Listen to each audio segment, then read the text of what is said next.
আলোচনা করতে আমাদের সঙ্গে যোগ দিয়েছেন ঢাকা বিশ্ববিদ্যালয়ের অর্থনীতি বিভাগের অধ্যাপক ডক্টর মোহাম্মদ শাহাদাত হোসেন সিদ্দিকী। জনাব শাহাদাত হোসেন সিদ্দিকী, আপনাকে স্বাগত জানাচ্ছি ইন্ডিপেন্ডেন্ট টেলিভিশনে। যেটি শুরুতে আপনার কাছে জানতে চাইবো যে নির্বাচনের জন্য আগামী 3.5 মাস অর্থনীতি কি থেমে থাকবে? আইএমএফ কেন ঋণের কিস্তি ছাড়বে না?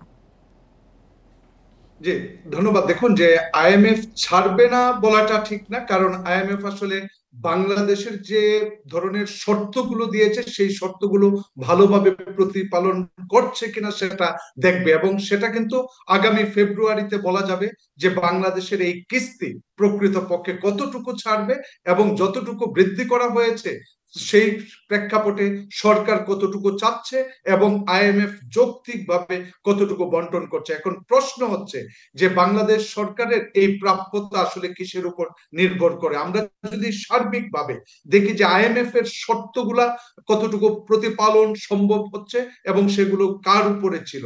যেমন ধরেন, একটা বিশেষ বিষয় আমি মনে করি যে জায়গাটা থেকে সরকার এখন পিছিয়ে যাচ্ছে, যে নবম পে কমিশনটা বাস্তবায়নে এই সরকার শুরু করবে কি করবে না। কারণ হচ্ছে, আপনি যদি এই এই বিষয়টাকে আইএমএফ এর শর্তের সাথে মিলান, তাহলে দেখবেন আইএমএফ এর একটি শর্ত হচ্ছে বাজেট ডেফিসিট কমানো, যে কারণে বর্তমান অন্তর্বর্তী সরকার এই বাজেটটাকে বাড়ায় নাই।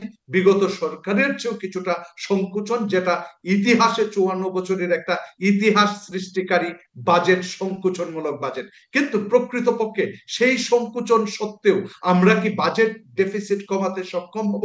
আমার ব্যক্তিগত বিশ্লেষণ হচ্ছে এটা সম্ভব নয়।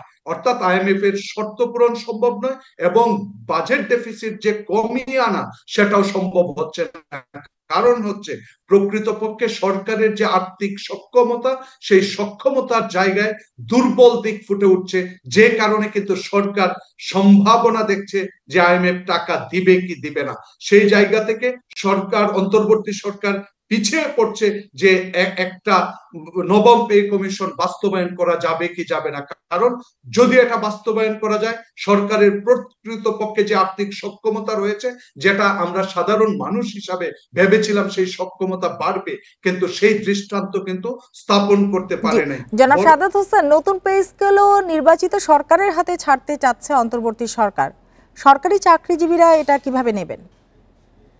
দেখেন, সরকারি চাকরিজীবীদের কিন্তু প্রত্যাশা যেটা, এটা কিন্তু একটা ইতিহাস যে 10 বছর এত ব্যবধান কখনো হয় না, এবং এই 10 বছরের ভিতরে মূল্যস্ফীতির যে কষাঘাত, সেই জায়গাটুকু কিন্তু অনেক বেশি পরিমাণে। আমি তার চেয়েও নিম্নবিত্তদের কথা ভেবে হতবাক হই যে এই নিম্নবিত্তদের বাংলাদেশ সরকার আমাদের দিচ্ছে কি দিচ্ছে না, আমি একজন সরকারি অংশ হিসাবেই বলছি। কিন্তু প্রকৃতপক্ষে আপনি দেখেন, টিসিবি কার্ডের মতো সেই জায়গায় যেগুলা দরিদ্র মানুষগুলা পায়, 40 লক্ষ, প্রায় 38 লক্ষ কার্ড বিতরণ সরকার বন্ধ রাখছে, এবং এটা কবে এদেরকে আবার রিডিস্ট্রিবিউশন করা হবে, নতুন যারা সত্যিকার অর্থে দরিদ্র তারা পাবে, সেটাই তো এই অন্তর্বর্তী সরকার এখনো ঠিক করতে পারেন নাই। অতএব দরিদ্রদের দিকে যে নজর দেওয়া উচিত ছিল সেটাই উপেক্ষিত। আর সরকারের আর্থিক সক্ষমতা বাড়ানো ছাড়া প্রকৃতপক্ষে যখন দেখছে এটা চ্যালেঞ্জ হবে এবং আইএমএফ এর শর্ত আরো কঠিনের দিকে যাবে, তখন অন্তর্বর্তী সরকার একটা নিউজ, আমি বলবো রিস্ক নিউট্রাল অবস্থান বজায় রাখার জন্য এটা পরবর্তী সরকারের কাঁধে চাপিয়ে দেওয়ার চেষ্টা করছে। বিনিয়োগ ও কর্মসংস্থানের কতটা উন্নতি করতে পারলো অন্তর্বর্তী সরকার, সেই হিসাব করার সময় কি এখন এসেছে কিনা? যে অবশ্যই এসেছে, কারণ 1 বছরের বেশি সময় মানে এটাকে আমরা লং টার্ম হিসাবে বিবেচনা করতে, যখন একটা বছর ক্রস করে। এখন সার্বিকভাবে যদি আপনি দেখেন, বলা হচ্ছে যে মূল্যস্ফীতি কিছুটা কমেছে, এই কিছুটার জোরটা কিন্তু খুবই কম। অর্থাৎ আপনি যখন দক্ষিণ এশিয়ার দেশগুলোর দিকে তাকাবেন, তখন আপনি বাংলাদেশের যে মূল্যস্ফীতি সেটাকে আকাশ সমান মনে করবেন। ইভেন পাকিস্তানের কথাই যদি চিন্তা করেন, যারা 1 থেকে 2% মূল্যস্ফীতিতে, শ্রীলঙ্কায় 0 এবং নেগেটিভ, যেখানে ডিফ্লেশন হচ্ছে। আমি পার্শ্ববর্তী দেশ ইন্ডিয়ার কথাও যদি বলেন, মূল্যস্ফীতি অনেক কম।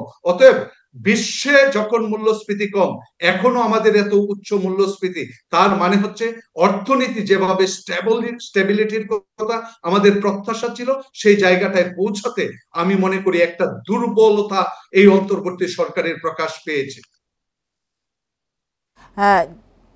আরেকটি বিষয় একটু জানতে চাই আপনার কাছে, যে নির্বাচনের সময় দ্রব্যমূল্য সাধারণ মানুষের সক্ষমতার মধ্যে রাখা কতখানি চ্যালেঞ্জের হবে? আপনি একটু আগে মূল্যস্ফীতির কথা বলছিলেন। জি, যে মূল্যস্ফীতি নিয়ে কথা বলছি, তার সাথে যে প্রশ্নটা আপনারও ছিল যে কর্মসংস্থানের বিষয়টাও আপনি তুলে ধরেছিলেন। যে কর্মসংস্থানের দিকে যদি তাকান, আমরা বলি বিনিয়োগ এবং কর্মসংস্থান একই দিকে ধাবিত হয়, কিন্তু আপনি তো বিনিয়োগের বর্তমান অবস্থা আমরা সবাই জানি যে বিনিয়োগ বর্তমানে আপনি যদি এই মুহূর্তে দাঁড়িয়ে কথা বলেন, তো বিনিয়োগ আমাদের 18 বছর পিছনের দিকে চিন্তা করতে হচ্ছে।